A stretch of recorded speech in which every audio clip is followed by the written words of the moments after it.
اور اگر اچھا ہو تو وہ پر امید ہوتا ہے، مطمئن ہوتا ہے، اگر نہ ہو تو وہ مایوس ہو جاتا ہے۔ در حقیقت اس سے خدا ناراض ہو جاتا ہے، کیونکہ یہ بائبل پر ایمان رکھنے سے بالکل مختلف تعلیم ہے۔ جو ستاروں اور مستقبل کا حال جاننے کا دعویٰ کرتے ہیں، خدا ان کو ملامت اور تنبیہ کرتا ہے، اور یسایہ کے 47ویں باب میں یہ موجود ہے۔ اگر وہ سب کچھ جانتے تو وہ بابل کے تباہ ہونے سے پہلے اس کو خبر دیتے۔ استثنا 18ویں باب میں خداوند نے تنبیہ کی کہ فالگیروں اور قسمت کا حال بتانے والوں کی پیروی صحیح۔ نہ کرو۔ میرا سوال 6 آیت سے ہے۔ میں اپنے لوگوں پر غضبناک ہوا، میں نے اپنی میراث کو ناپاک کیا اور ان کو تیرے ہاتھ میں سونپ دیا۔ تو نے ان پر رحم نہ کیا، تو نے بوڑھوں پر بھی اپنا بھاری جوا رکھا۔ اس سے کیا مراد ہے؟ بھائی یوسف، 6 آیت کے کیا معنی ہیں؟ یہاں پر خدا نے بابل کو تنبیہ کی، لیکن کیوں؟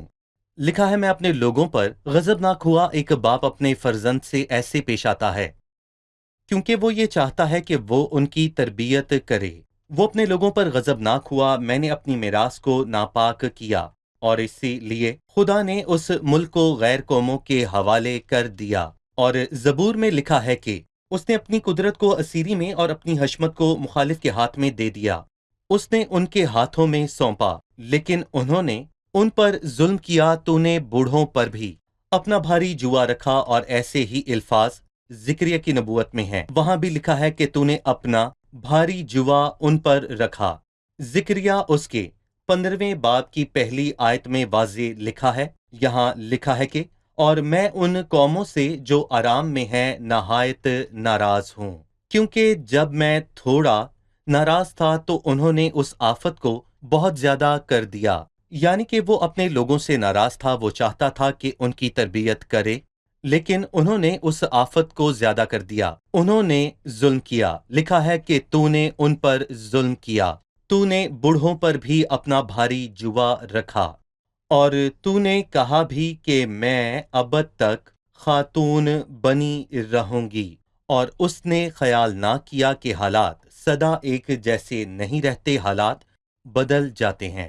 اچھا ہے کہ آپ نے بتایا کہ خدا نے اپنے لوگوں کو ان کے ہاتھ میں سونپ دیا اور ان کو مصیبت میں جانے کی اجازت دی۔ اس میں بابل نے کچھ نہیں کیا، انہوں نے اس دشمنی کا فائدہ اٹھایا اور خدا کے لوگوں پر ظلم کیا۔ صحیح۔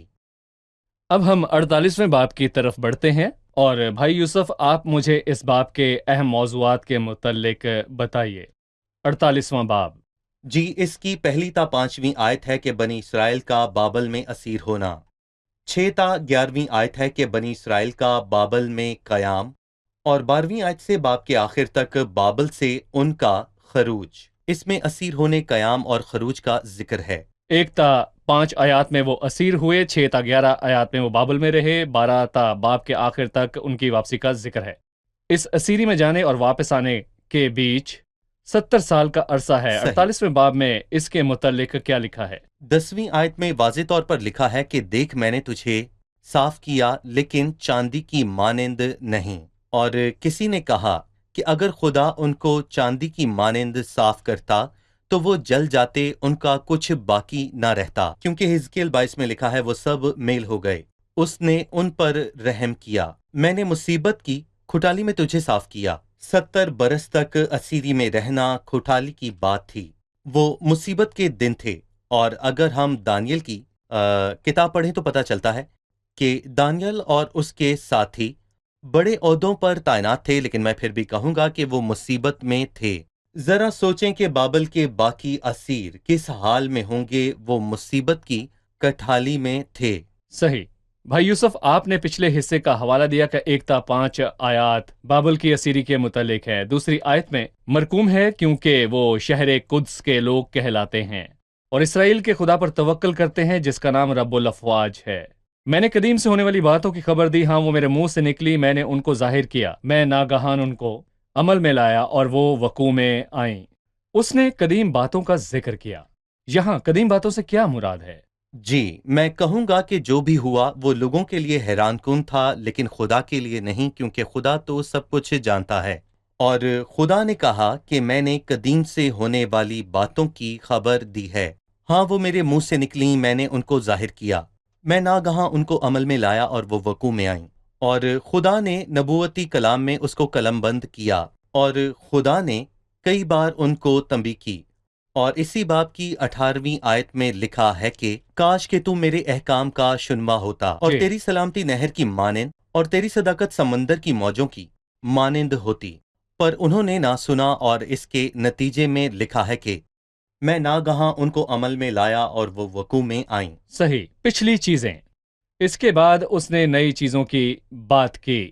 چھٹی آیت، تو نے یہ سنا ہے سو اس سب پر تو توجہ کر، کیا تم اس کا اقرار نہ کرو گے؟ اب میں تجھے نئی چیزوں اور پوشیدہ باتیں جن سے تو واقف نہ تھا دکھاتا ہوں، وہ ابھی خلق کی گئی ہیں، قدیم سے نہیں، بلکہ آج سے پہلے تو نے ان کو سنا بھی نہ تھا، تا نہ ہو کہ تو کہے دیکھ میں جانتا تھا۔ ہاں، تو نے نہ سنا نہ جانا، ہاں قدیم ہی سے تیرے کان کھلے تھے، کیونکہ میں جانتا تھا کہ تو بالکل بے وفا ہے اور رحم ہی سے خطا کار کہلاتا ہے۔ بھائی یوسف، میں جاننا چاہوں گا یہاں پر نئی چیزوں کے کیا معنی ہیں؟ جی، یہ وہ چیزیں ہیں جو ہوئیں اور ہو رہی ہیں اور جو ہوں گی، اور خدا ان سب کو جانتا ہے اور وہ ماضی کو جانتا ہے۔ صحیح، اس نے یہ سب ہونے سے پہلے ہی بتا دیا، اور وہ جانتا ہے کہ کیا ہو رہا ہے اور پھر مستقبل میں کیا ہوگا، اور وہ سب کچھ جانتا ہے، اور نبوتی کلام میں یہ سب کچھ لکھا ہے، اور ہم بھی اس پر غور کریں گے تو ہمیں پچھلی باتیں اور نئی باتیں اور ابھی ہونے والی باتیں معلوم ہوتی ہیں، اور مستقبل کی باتیں جو ابھی تک وقوع میں نہیں آئیں، اس لیے تاکہ ہم ان سے سبق سیکھیں۔ صحیح۔ اب ہم مہمانوں سے ان کا سوال جانیں گے۔ ہمیں 9ویں اور 10ویں آیت کا مطلب سمجھائیں۔ میں اپنے نام کی خاطر اپنے غضب میں تاخیر کروں گا اور اپنے جلال کی خاطر تجھ سے باز رہوں گا کہ تجھے کاٹ نہ ڈالوں۔ دیکھ، میں نے تجھے صاف کیا، لیکن چاندی کی مانند نہیں، میں نے مصیبت کی کھٹالی میں تجھے صاف کیا۔ جی، ان آیات سے کیا مراد ہے؟ یہ بہت ہی خوبصورت ہے۔ اپنے نام کی خاطر اور اپنے خادم کی خاطر 11ویں آیت میں دہرایا۔ میں نے اپنی خاطر، ہاں اپنی ہی خاطر، خدا نے اپنے لوگوں کو بابل میں اسیر ہونے کو دے دیا، تو پھر اپنے بزرگ نام کے لیے کیا کرے گا؟ یہ خدا کے بندے یشوع نے خدا کو کہا، اور خدا نے بنی اسرائیل کو دشمن کے ہاتھ میں دے دیا تاکہ ان کو تباہ و برباد کر دے۔ پھر تو اپنے بزرگ نام کے لیے کیا کرے گا؟ اور میں کہوں گا کہ ہم نے ان آیات پر بات کی کہ وہ بابل میں رہے، اور خدا نے ان کا حال دیکھ کر ان پر رحم کیا۔ میں اپنے نام کی خاطر اپنے عجائب میں تاخیر کروں گا، اور اپنے جلال کی خاطر تجھ سے باز رہوں گا کہ تجھے کاٹ نہ ڈالوں۔ میں نے اپنی ہی خاطر، ہاں اپنی خاطر یہ کیا، کیونکہ میرے نام کی تکفیر کیوں ہو۔ میں تو اپنی شوکت دوسروں کو نہیں دینے کا، خداوند اس کی اجازت ہرگز نہیں دیتا کہ دشمن اس کی شوکت اور اس کا جلال چھین سکے، ایسا ناممکن ہے، ہرگز نہیں، کیونکہ خدا نے اپنے نام اور اپنی شوکت کی خاطر یہ سب کیا۔ ٹھیک ہے، کیونکہ میرے نام کی تکفیر کیوں ہو، میں تو اپنی شوکت دوسرے کو نہیں دینے کا۔ 16ویں آیت ہے، میرے نزدیک آؤ اور یہ سنو، میں نے شروع ہی سے پوشیدگی میں کلام نہیں کیا، جس وقت سے کہ وہ تھا میں وہیں تھا، اور اب خدا نے اور اس کی روح نے مجھ کو بھیجا ہے۔ ان الفاظ سے ہم کیا سیکھتے ہیں؟ یہاں متکلم خدا ہے۔ 12ویں آیت میں وہی ہوں، یہ قادر مطلق کا نام ہے۔ میں ہی اول اور میں ہی آخر ہوں، اور یہ سایہ 41 اور 44 اور 48 کی تمام نبوتوں میں یہ 3 بار دہرایا گیا۔ یہوہ نے 3 بار کہا میں ہی اول اور آخر ہوں، اور مکاشفہ کی کتاب میں مسیح نے 3 مرتبہ کہا کہ میں ہی اول اور آخر ہوں۔ مکاشفہ 1:17، مکاشفہ 2:8 اور مکاشفہ 22:13 میں یہ لکھا ہے جی، کہ مسیح یہوہ ہے۔ لیکن آیت 16 میں پرانے عہد نامے میں کہوں گا کہ تثلیث کا واضح ترین حوالہ موجود ہے۔ صحیح، خداوند کو جلال ملے، جس وقت سے کہ وہ تھا میں وہیں تھا، وہ ازل سے موجود ہے، اور اب خداوند خدا نے اور اس کی روح نے مجھ کو بھیجا ہے۔ 3 ہستیاں ہیں۔ وہ متکلم یعنی بیٹا، وہ باپ کے وجود سے ہی وہاں موجود ہے۔ اس میں ان کی بربادی ظاہر ہوئی۔ جی ہاں، یقیناً۔ اور اب خداوند نے اور اس کی روح نے مجھ کو بھیجا ہے۔ باپ نے اور روح القدس نے اس کو بھیجا، اور یہاں متکلم بیٹا ہے۔ اور پرانے عہد نامے میں یہ تثلیث کا واضح ترین حوالہ ہے، اور نئے عہد نامے میں تثلیث کے متعلق ہمیں بہت ہی واضح الفاظ ملتے ہیں۔ متی 28:19 میں